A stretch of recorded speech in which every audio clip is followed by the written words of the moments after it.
If you're looking for a quick, delicious, and affordable breakfast in the Bellagio, we recommend checking out the Bellagio Patisserie. We stumbled across this restaurant on accident as it is kind of hidden away behind the Bellagio Conservatory. You might have heard of it before due to the fact that it holds the world's largest chocolate fountain, which is over 500 feet of piping with dark and milk and white chocolate and took over 2 years to engineer, plan, and design. The chocolate fountain was neat, but we were more impressed with the incredible food which we're going to share about in this video. For my breakfast, the bacon and cheddar omelet sounded the best, so that's what I ordered. It came stuffed with candied bacon strips, marinated tomatoes, arugula, and a smoked tomato aioli drizzled on top of it. The omelet itself was jam-packed with flavors. There was a very nice sharp cheddar cheese flavor that paired nicely with the candied bacon strips. I didn't really taste the arugula or the marinated tomatoes, which honestly wasn't a bad thing for me because the bacon, egg, and cheese were perfect. The one thing that I didn't like at all was the smoked tomato aioli. It was not a good flavor in the slightest, and next time that we eat here, I will be getting this exact same omelet minus the aioli. I also wanted to try one of the gluten-free pastries that they had, so I decided on the banana chocolate chip muffin. It honestly looked really good, but when I sat down to eat it, I found that the muffin I was given had been overcooked, and it was very hard and chewy on the outside. Inside the muffin was much softer and was really good though. It had a nice banana flavor with a ton of chocolate chips. Overall, it was a good muffin, but I would have just liked for it to have not been so overcooked.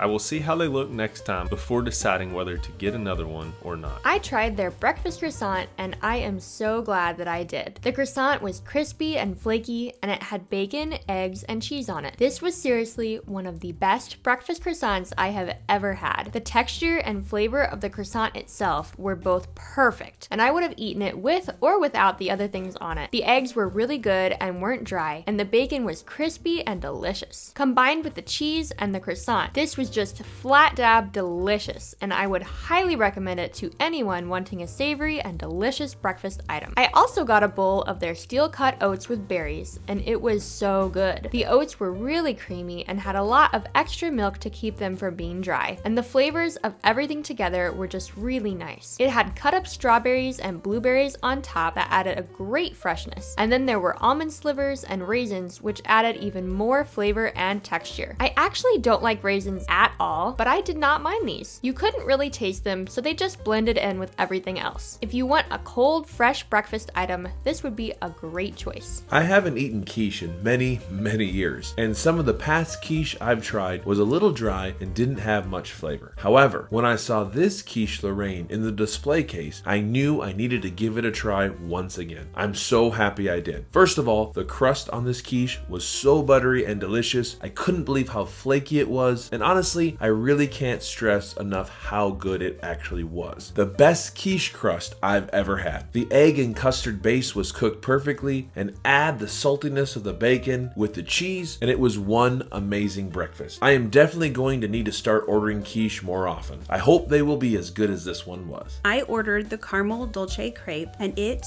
was heaven. I absolutely love crepes and this one was exceptional. It wasn't dry at all and was cooked perfectly. The batter was sweet and was very flavorful. The whipped topping also had a great flavor, but it was really melted by the time I ate it, so there wasn't much to it. I wish I would have asked them to put the cream in a separate container because by the time we got to our table, it was mainly melted. There were little crunchy beets sprinkled on top. I'm not sure what they were, but they added a nice crunchy texture to balance the soft crepe. There was also creamy caramel drizzled on top. While it was really good, I wish I would have asked for half the amount because it almost overpowered the crepe. And since it was so delicious, I didn't want anything to overpower the crepe itself. If you like sweet crepes, then you have to give this one a try. When I saw the size of their cookies, they caught my eye and I decided to try one. Of course, I went with the peanut butter cookie. It looked good, but I wasn't quite sure if it would be or not. Thankfully, it turned out to be amazing. The texture was somehow both crunchy and chewy at the same time. I really don't know how they managed to get the texture how it was, but it was incredible. Also, the flavors were surprisingly delicious. The peanut butter was really rich and strong, and there were crushed up Butterfingers on the top, which added even more yumminess. Obviously, it was way too much for me to eat in one sitting, but I was actually glad I had left over to take with me and enjoy for a snack later in the day. This was a top-notch cookie, and I would definitely order one again in the future. I love a good cheese Danish, and this was one good cheese Danish. In fact, this was the very best cheese Danish I've ever had. And once again, I want to start with the crust. It was so flaky, buttery, and was cooked perfectly, with the crispy edges that broke apart as you ate it. Even the bottom of the Danish looked amazing, and you could clearly see the buttery layers in the pastry. The cheese center was sweet cream cheese with no bitterness or cheesy flavor that comes with some Danishes. It was sweet, but not overly sweet, and I could not stop eating this phenomenal Danish. If I could only pick one thing to get at the Bellagio Patisserie, I would get this. Another one of our favorite places to grab a quick breakfast at the Las Vegas Strip is Egg Slut, and you can click here to watch our video about what to eat there next.